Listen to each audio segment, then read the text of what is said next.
Thank you for joining us on Heritage Events Live. We're delighted to welcome you to Getting Human Rights Back on Track. Please welcome our host, Brett Schaefer, Senior Research Fellow for International Regulatory Affairs at the Heritage Foundation. We hope you enjoy the program. Thank you very much. Good afternoon, everyone. It's my pleasure to welcome you to today's event, Getting Human Rights Back on Track. One of the most lasting and valuable gifts that America has provided the world was creating a system of government that recognized that all human beings possess unalienable rights and that government should not violate those rights. Under the leadership of Eleanor Roosevelt, the United Nations adopted the Universal Declaration of Human Rights, the UDHR, and they spread that value and that viewpoint to the rest of the world. The UDHR was an extraordinary document that represented the consensus of representatives from different cultures, different countries, different political systems, different languages, and different religions. However, that remarkable consensus is under increasing challenge internationally by those who seek to reinterpret the rights that were expressed in that document and to also expand them to new rights that were never envisioned in 1948. Concerned about the impact of this trend on not just the United States, but the international human rights agenda writ large, led the Heritage Foundation to launch the First Principles of International Human Rights essay series. And here to give their thoughts on how to get human rights back on track are some of the contributors to that project and that essay series. They are all incredibly impressive, and they all have long bios that I'm not going to go over in their entirety here, but I'm going to give a brief summary of their highlights. To my left is Paulo Carrazzo. He is a professor at Notre Dame Law School and serves as the director of the Kellogg Institute for International Studies at the University of Notre Dame. Mr. Carrazzo also serves as a United States member of the European Commission for Democracy Through Law and as a member of the Inter-American Commission on Human Rights. He previously served on the U.S. Department of State's Independent Nonpartisan Advisory Commission on Unalienable Rights. Mr. Carrazzo holds an AB from Harvard University and a JD from Harvard Law School. Further to my left is Emily Gao. She serves as Senior Counsel and Vice President for Advocacy Strategy at Alliance Defending Freedom. Previously, Ms. Gao was the Director of the DeVos Center for Religion and Civil Society at the Heritage Foundation and is the co-editor of the First Principles on International Human Rights essay series with me. Prior to that, Ms. Gao served as the East Asia Team Leader in the Department of State's Office of International Human Rights and was an adjunct professor at the Antonin Scalia School of Law, the Antonin Scalia Law School at George Mason University. She also holds an AB from Harvard University and a JD from Harvard Law School. Joining us online is Paul Coleman, who serves as the Executive Director of Alliance Defending Freedom International. He specializes in international human rights and European law and has been involved in more than 20 cases before the European Court of Human Rights and has authored complaints and submissions to the Inter-American Court of Human Rights, the International Criminal Court, the UN Human Rights Committee, and numerous national courts. He earned a Bachelor of Laws from Newcastle University and an LLM and postgraduate diploma in legal practice from the Northumbria Law School. So please join me in welcoming our panelists here today. I'm very pleased to have all of you to join us. This is a great event, and I'm looking forward to our comments. To lead us off, I was hoping, Paulo, you might want to talk a bit about the Commission on Unalienable Rights at the Department of State, your experience there. That report has been criticized by a number of human rights organizations and also been disavowed by the Biden administration. And I think that's unfair. I think that report was a very serious effort, a very serious study by very serious people who, coming at the idea of unalienable rights from different parts of the political spectrum. And I was wondering if you might want to talk about your perspective on what that report really said and why that criticism might be unjustified. Thank you, Brett. Well, first of all, thanks for inviting me and for having us here for this important discussion. I'm very glad to be part of it. So for those who aren't familiar with the details, the Commission on Unalienable Rights was convened by then Secretary of State Michael Pompeo in 2019. And the essential reason that he gave for it was the observation that he believed that human rights the international human rights project, as it had been conceived in the mid-20th century, was in crisis. That was in a word. But the crisis has a number of different dimensions to it. In part, it's simply that violations of human rights are still massive around the world. Billions of people, without exaggeration, are still living under authoritarian regimes. And fundamental human rights are being violated on a massive scale every day, and the system is still not capable of adequately addressing those things. But also in crisis, in part because of challenges to the very idea of human rights. And I think this is also what animated the convening of this commission, questioning their universality, the fraying of consensus around the ideas that existed that you were referring to at the time of the Universal Declaration. So he, under the Federal Advisory Commissions Act, convened 11 commissioners, as quite a diverse group, and asked us to step back from the day-to-day policy concerns and articulate a set of principles, to focus on the principles that should be animating US policies in the human rights sphere more generally. So in some senses, returning to first principles, to go, to echo the report that you were also referring to.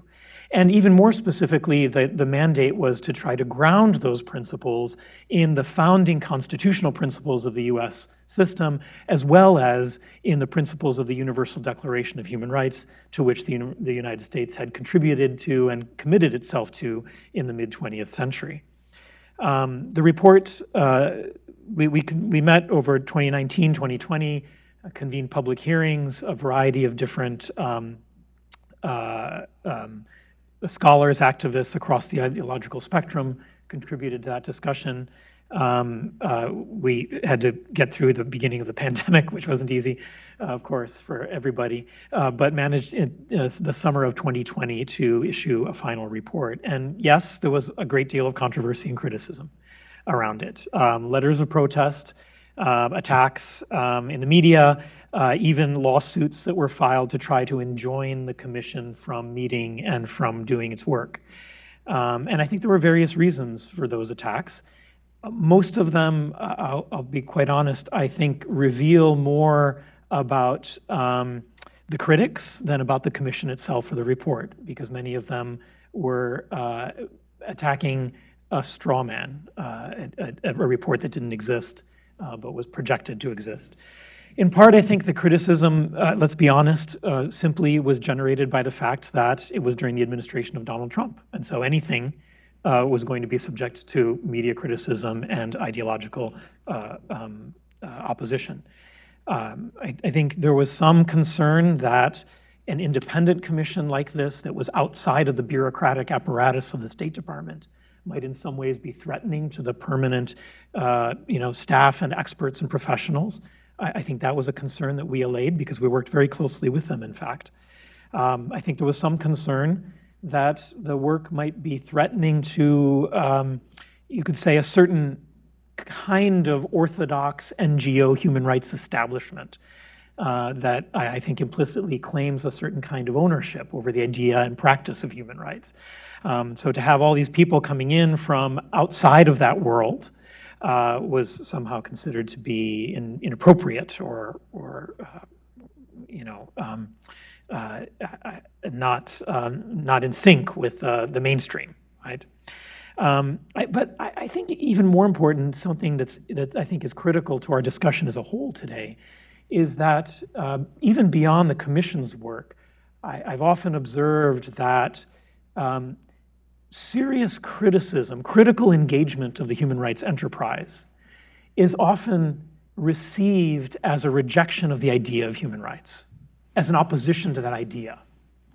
And that's not at all what the commission was about. I can promise you, despite differences of opinion on a wide variety of controversial issues that we had among ourselves, the one thing that everybody had in common was a deep commitment to the idea of human rights, the principle, and the desire to realize them better, different visions of how that would happen.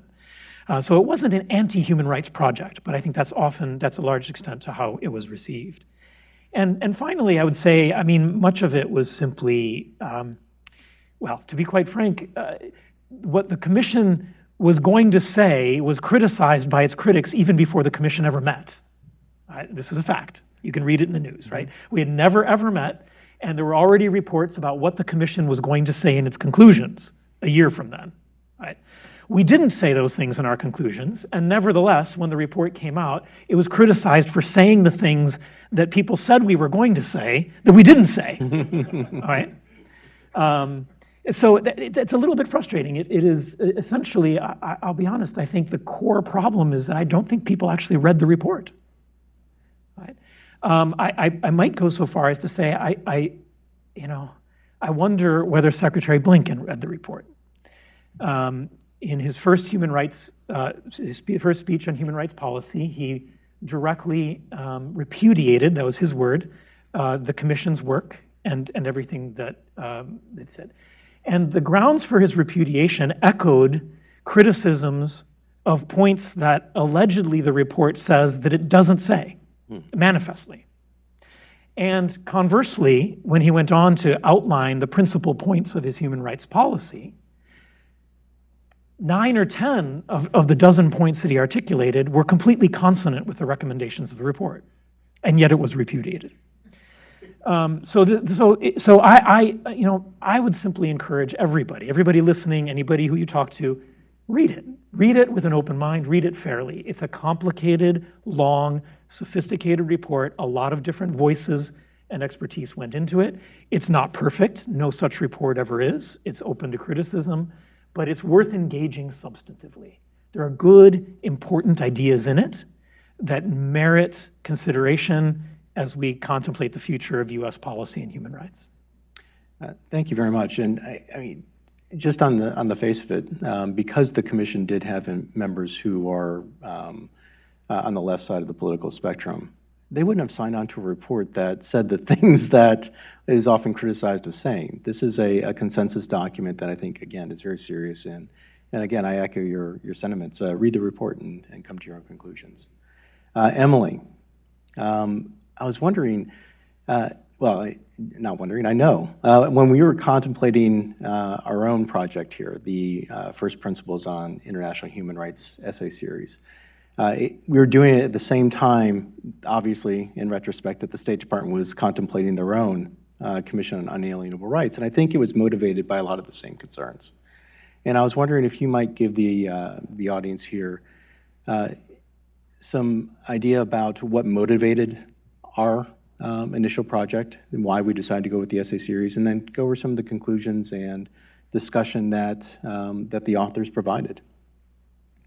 Thanks, Brett. Yeah, we also, like the Commission, we wanted to see a return of the discussion about international human rights to the first principles of natural law and natural rights, so that there would be greater protection of human rights for those who are suffering the gravest injustices around the world.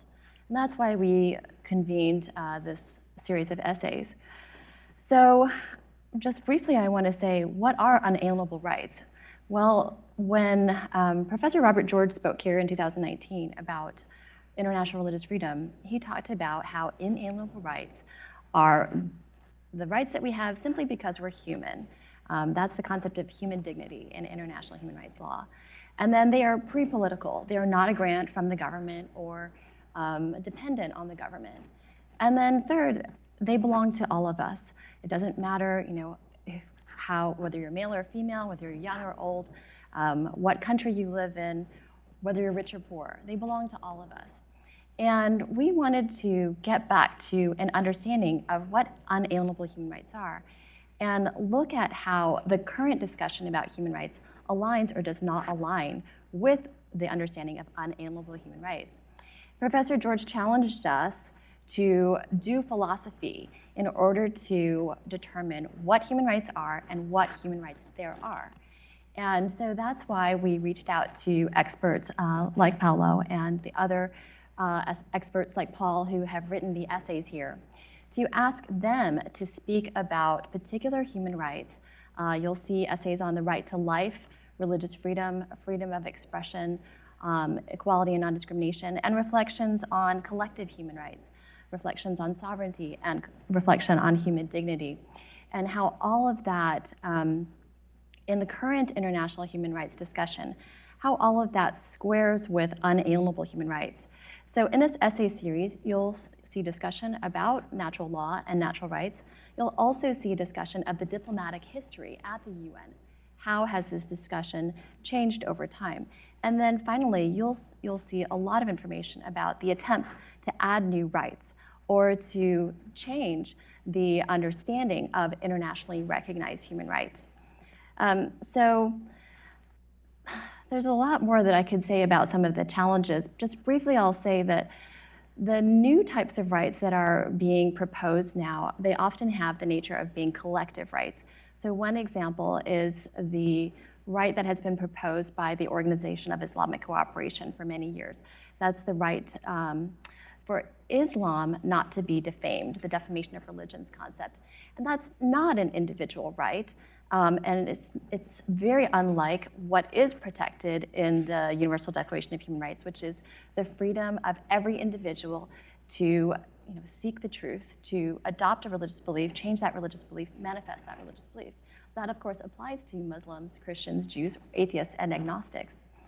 Another type of right that is now being proposed are the rights to development. So you'll see right to clean water, right to sustainable environment. Again, these are very different than unalienable human rights because they are dependent on the government. Somebody has to provide the clean water or the things for a sustainable environment.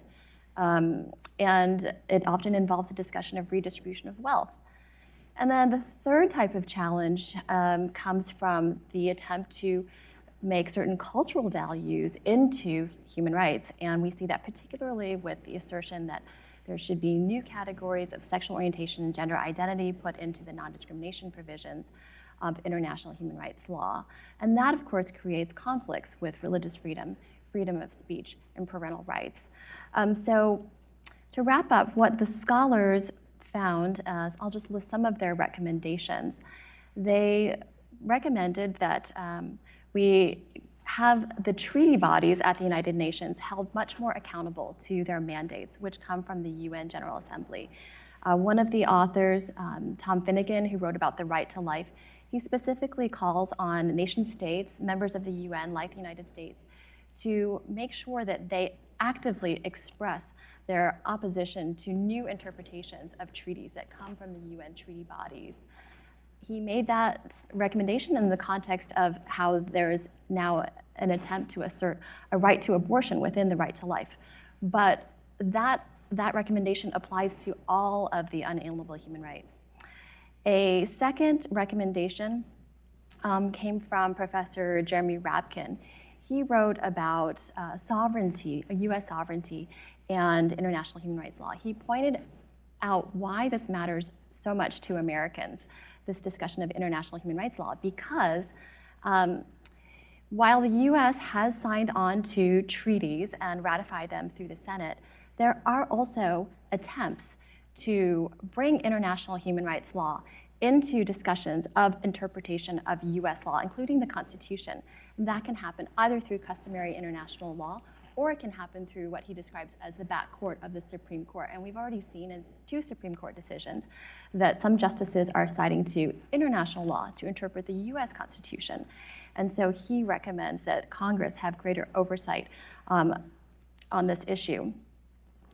And then a third recommendation, I think, is one of my favorite recommendations, which comes from Dr. Aaron Rhodes, who really helped us a lot in his thinking about collective human rights, which is one of the essays in this book. He recommends that the work of the Commission and the work of Sam Brownback, the former ambassador for international religious freedom with the International Religious Freedom Ministerial, that the work of these 2 bodies be continued in some way. And I couldn't agree with that recommendation more, because we need to have this discussion about international human rights as conservatives, as all Americans, because as long as there are continuing severe threats to the ability of people around the world to live according to their unalienable human rights, we need to have clarity as to what human rights are. In order to have a robust protection of people's rights, we need to know what those rights are. We need to be able to build consensus around those rights in order to have enforcement and protection of those who are most vulnerable. Thank you very much, Emily. Paul is joining us online here, and he is a contributor to this project. He wrote a wonderful essay with Michael Ferris, President and CEO of Alliance Defending Freedom, talking about how the right to freedom of expression, the right to freedom of speech, is increasingly under attack or under question, I guess, internationally. And I was wondering if, Paul, you would talk a little bit about your paper. Emily's mentioned a couple of the other papers that have been part of the series and some of the recommendations. But talk a little bit about your paper, what your conclusions were, and what some of the recommendations were. Absolutely. And thank you again for having me in this important webinar. It's great to be with you virtually from a few thousand miles away. Perhaps as context to our paper on free speech, I could just tell a couple of short stories. Earlier this year, a Christian couple were in prison in Pakistan. They were accused of sending blasphemous messages from their mobile phone. We've been supporting their case for a number of years. We were absolutely delighted that they were acquitted in June. Now, in finding the couple not guilty, the court didn't question the legitimacy of these blasphemy laws. It held that it couldn't be proven that this couple, who were illiterate and who had had their phone stolen, had sent the messages. That's why they were acquitted. Nevertheless, we were, of course, delighted. And then at almost the exact same time that this Christian couple were acquitted of blasphemy charges in Pakistan, a Christian member of parliament was accused of committing a criminal offense for something sent from her mobile phone. However, this time, the incident didn't take place in Pakistan, but in Finland. And the criminal offense isn't known there as blasphemy, but as hate speech. And what is the allegedly illegal content at the heart of this case? Well, it's a picture of some Bible verses posted on Twitter questioning her church's sponsorship of their Helsinki Pride Parade in 2019. Now, these two stories are not a million miles apart on the facts. Both involved a criminal, alleged criminal speech for supposedly controversial opinions expressed. One was allegedly blasphemous, the other is allegedly hate speech. In both cases, the censorship is justified by the state in order to protect others from offense. And in both cases, the speaker must also be punished and threatened with criminal sanctions. However, there's one key difference in these cases, apart from the obvious severity, the difference of the severity of the punishment. And that is, in the Western world, blasphemy laws are universally condemned as violating the fundamental right to freedom of expression. But on the contrary, hate speech laws are almost universally applauded and encouraged, with the notable exception of the US. And the same is largely true of the UN human rights system, which brings us to our essay. Various UN bodies have heavily criticized blasphemy laws and their application, and in doing so, they've made very strong arguments for the importance of free speech. But when it comes to hate speech laws and various other forms of censorship in the West, there is a widespread and growing belief that we can solve most of the problems we're facing if we just increase the censorship a little bit more. So here's how we outline the challenge in our essay on free speech. I quote, "In the face of global assaults to freedom of speech, never has the need for free speech champions been greater. And the UN is well placed to be at the forefront of such efforts. It has a number of bodies and mechanisms that can promote freedom of expression, as well as foundational human rights treaties with strong protections for free speech. However, this is only one half of the story, because the human rights treaties also contain language that encourages states to censor speech. UN bodies and mechanisms often encourage state censorship, and many UN member states use the UN system to advance their censorial agenda globally. At the heart of the UN system is a contradictory, even schizophrenic approach to freedom of expression, with both a free speech and a censorship approach in existence at the same time, often by the same bodies. And this schizophrenia can be traced back to the very founding of the UN, and it reverberates through to the present day. End quote. So the question is, which side is going to win out here? Is it going to be the pro-free speech side or the pro-censorship side? And if it is the free speech interpretation of human rights law that has any chance at all of winning out, then we need clear, loud voices speaking out. And there is really only one Western country that has rejected the hate speech trajectory that all the other Western countries have gone on, that is the US. So as a non-US citizen, I would say we need its voice more than ever before. In terms of the recommendations that we have made, we put 4 R's in the essay. I don't know if we meant to alliterate them, but that's just the way it turned out. We need to reform international law to better protect freedom of expression. We need to repeal national blasphemy laws and hate speech laws. We need to reject the UN's current push for hate speech prohibitions, and we need to reintroduce a more robust free speech standard. Now, any one of these 4 goals is extremely difficult to achieve, let alone all 4 of them. But that is what we need to do if we are to better protect freedom of speech around the world through the human rights system that we have in place. Thank you very much, Paul. I appreciate you joining us online. It's not the easiest way to do things, but it's certainly something we've become used to over the past year and a half or so.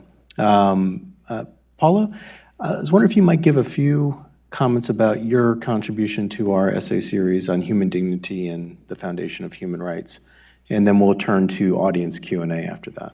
Sure. Thanks, Brett. I'll try to be brief so there's plenty of time for those questions and comments. My essay on dignity it comes at the end of the series here, and but in a certain sense, it conceptually comes at the beginning of the series, right? Because the idea of dignity is the foundational concept of the whole human rights project. The Universal Declaration is a dignitarian document. It appeals to human dignity throughout it. Almost every other human rights treaty or instrument declaration appeals to human dignity, the inherent dignity of the human person, equal and inalienable dignity, etc. It's the closest thing we have to a single core foundational principle, the whole idea of universal human rights. And but the problem is that without some stable and coherent thing that it's pointing to, right, a human being, then it's a free-floating term, right? It doesn't have any fixed meaning. So unless there is something that we mean when we say a human being has value, has dignity, then there aren't, in fact, no human rights at the end of the day without human dignity, right? Human rights are only universal insofar as human beings are universal. Rights aren't universal without human beings, right? And human beings have no rights that are universal without recognition of their inherent dignity. So one of the core ideas of the essay is simply that this is something that continues to be central. We can't discard the idea of human dignity. We can't set it aside, no matter how challenging that gets, because of our disagreements about it. If we abandon that idea, we've abandoned really the project of human rights to simply the vagaries of power and preference and arbitrariness. But the problem is there that dignity has a variety of different meanings depending on what your premises are. This is where philosophy comes right directly into play. Different traditions have different understandings of what constitutes the value of human persons and what implications it should have for which rights we should protect and guarantee. There's a core consensus around many aspects of human dignity, and I try to outline those.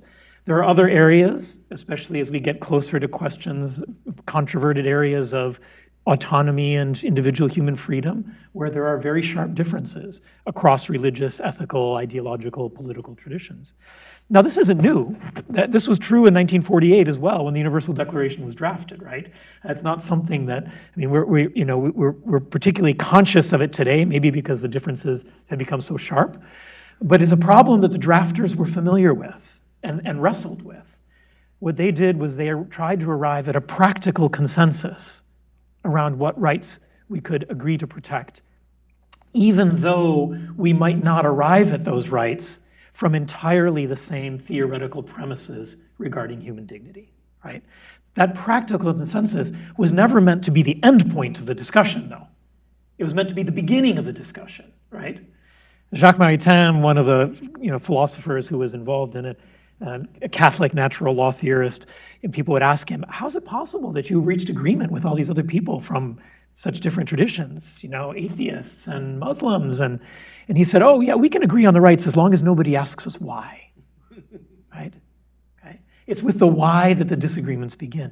But he went on to say, but we have to engage the why question, right? We have to go on to ask. So we have to start with a practical consensus of what's urgent, what needs to be protected. But we have to use that as a way to try to reach a deeper and broader common understanding of what human dignity is and what human dignity requires. Right? And a large part of the essay then goes on to say, we can't just do that from a philosophical point of view. The theoretical is absolutely essential, but we also have to engage in a practical reflection, right? And see what serves human flourishing and good communities in practice. We have a lot of experience around the world in history and in different political systems, including our own, of those things that damage human dignity in human communities and those things that don't. We should use that as a way of reflecting on dignity. And so at the end, I also make some recommendations, as all the essays do. And the first one really is, in some senses, the most important, which is, the international law of universal human rights needs to continue to be grounded on dignity. The controversies around dignity that we encounter in many of the fraught issues of the day shouldn't stop us from saying it's still necessary. It still is the first principle. Without it, there are no human rights. But then the other recommendations really tend towards also balancing that out and saying, in light of the controversies, we need to be really careful about how we use dignity and what new rights we might justify on the basis of dignity, and how we might engage those areas of controversy. That the important thing is seeking a high degree of consensus across the variety of civilizations and traditions of the world. Because the alternative is the risk that one particular ideological conception of dignity will then get used in some senses as a hammer, right? To impose a more hegemonic kind of approach to it. So I argue a lot for a pluralism at the global level, for a respect for sovereignty, properly understood, of course, a respect for the principle of subsidiarity, for the idea that there is a legitimate pluralism in the understanding of realization of human rights across different traditions, religious, political, ethical, and that the international system needs to take that pluralism seriously into account, because otherwise the system will either fail in practice or become just another form of imperialism like many in the past. Thank you very much. Thank you, Paulo. Thank you, Emily. Thank you, Paul, for your presentations here. As a reward for actually trekking out and showing up in person, I'd like to take the first question from the audience. So if you have a question, please raise your hand. We also have an opportunity to ask questions online. In both cases, if you do have a question, just identify yourself and your affiliation in the course of your asking your question. Anybody in the audience want to step up first? Please.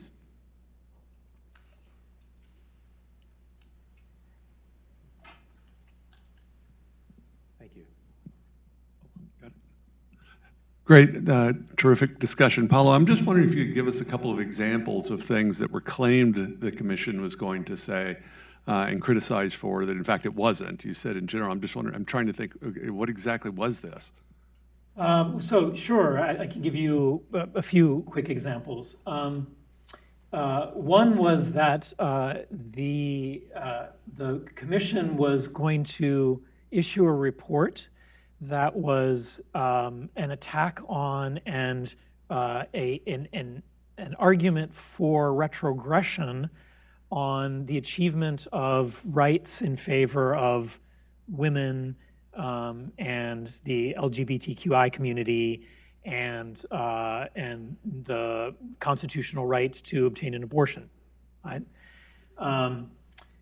In fact, the report uses the example of the achievement and growth of and recognition of the rights of women in the US constitutional tradition as one of the central examples of the importance of the growth and development of constitutional principles in a good way. And the full extent to which it mentions either abortion or LGBTQI rights is in one single sentence where it identifies them as areas of controversy in American life. That's literally the only thing it says about them. Right? So another thing it said is that we were trying to freeze the idea of human rights in the mid-20th century and trying to Americanize it. Whereas the report says very clearly that the achievements after 1948 are really important. The other treaties need to be taken into account, that human rights has to be dynamic as an idea, and proposes explicit criteria by which we should measure and gauge whether new rights that are being proposed are in fact worthy of recognition. So, the opposite exactly of a frozen static approach. It explicitly argues for the consideration of certain criteria for how we should allow human rights to adapt and respond to new kinds of threats to human dignity that the world presents to us. So those are a couple examples where it's really sort of flatly contradicted by the actual text itself. Thank you very much. Next question is going to be from somebody online. Taya, would you mind reading? Yes, thank you. One online participant asks, can you comment on the role of social media in this dispute? The commenter suggests that Facebook and Twitter set their own standards regarding hate speech and may have more impact than governments. I think maybe Paul wants to. I think that is in your wheelhouse, Paul.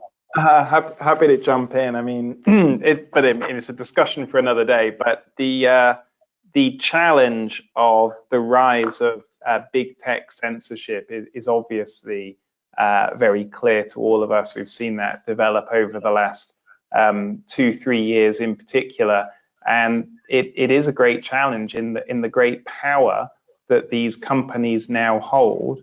And who are they accountable to? They change their policies frequently and unilaterally. There is no real way to stop that from happening. There's no real way to challenge the censorship after it's happened. It's increasingly being done by algorithm and not even by real people. And so there's just a whole collection of issues with this tech censorship. And one of the proposed solutions to it is to apply human rights standards to big tech companies. Many authors now and legal scholars have said that they should voluntarily sign themselves up to the free speech standards of international human rights law, which doesn't sound the worst idea in the world, apart from, as I've outlined, these free speech standards within international law are not exactly the best in the first place, and so might not be the best thing to apply to big tech companies. So I think that one of the great challenges of the coming years, and certainly of our time, is just how are we going to protect free speech online, if at all. And I think there's a lot that we can learn from the free speech cases and the human rights law that has been developed over the last few years, but I would be hesitant to say that we'd be in a better position if we applied those standards to these companies. I'll just finish with one strange example. The case I mentioned from Finland, where this member of parliament, Päivi Räsänen, is facing criminal prosecution for posting Bible verses on Twitter.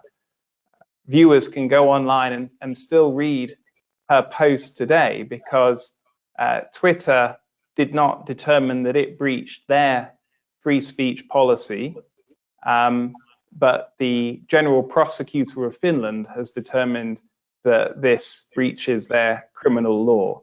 So it's interesting to see that at least in one Western European country, the standards of Twitter on their free speech seem to be, in this case, higher free speech threshold than the criminal law itself. Thank you very much. Go to another question online, I think. Another question is, given the growing economic interdependence between states, how do states intend to take on authoritative regimes where gross human rights violations are happening? I guess I need to say something about this only because the Commission's report says something about it and identifies that exactly that is a problem.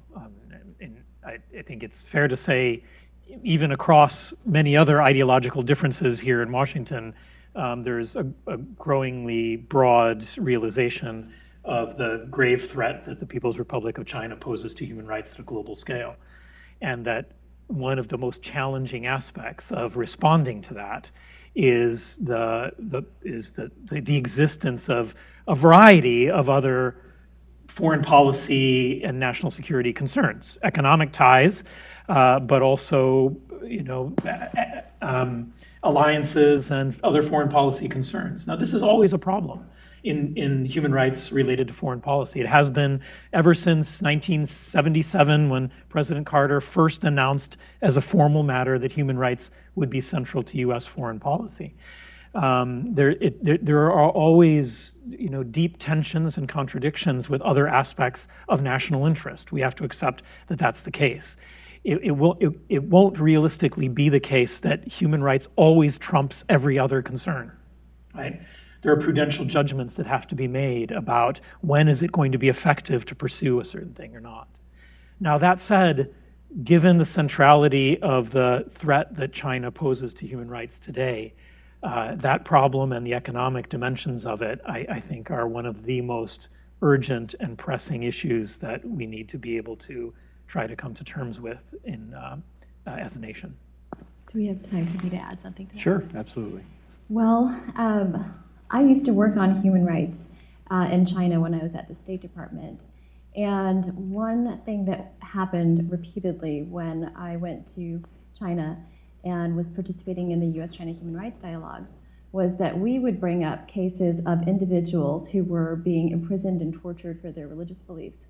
And our Chinese interlocutors would start talking about how China has lifted 1 billion people out of poverty.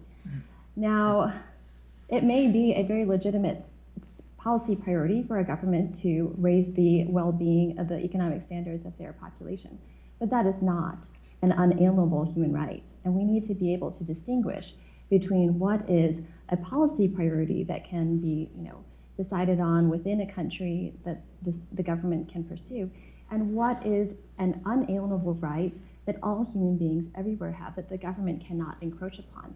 That is why this discussion that took place at the Commission and in these essays is so important, because as China grows in its international influence, it is going to assert its vision of human rights, which is very different than what the understanding of unalienable human rights is. And so that's why this conversation needs to continue. Thank you, Emily. That's a perfect closing for our event here today. And I just want to thank everybody for coming here in person, for all of you online for attending our conference here today, or our panel rather. And I want to urge you, if you're interested in this topic, to not only read the Commission report on unalienable rights that Professor Carrazza was part of, but also go to the Heritage Foundation, heritage.org, and you can get all of the essays that we've talked about here today available for free. download. They're long in some cases, but I think they're well worth the time invested to read them. So thank you very much for coming here today, and I appreciate your time.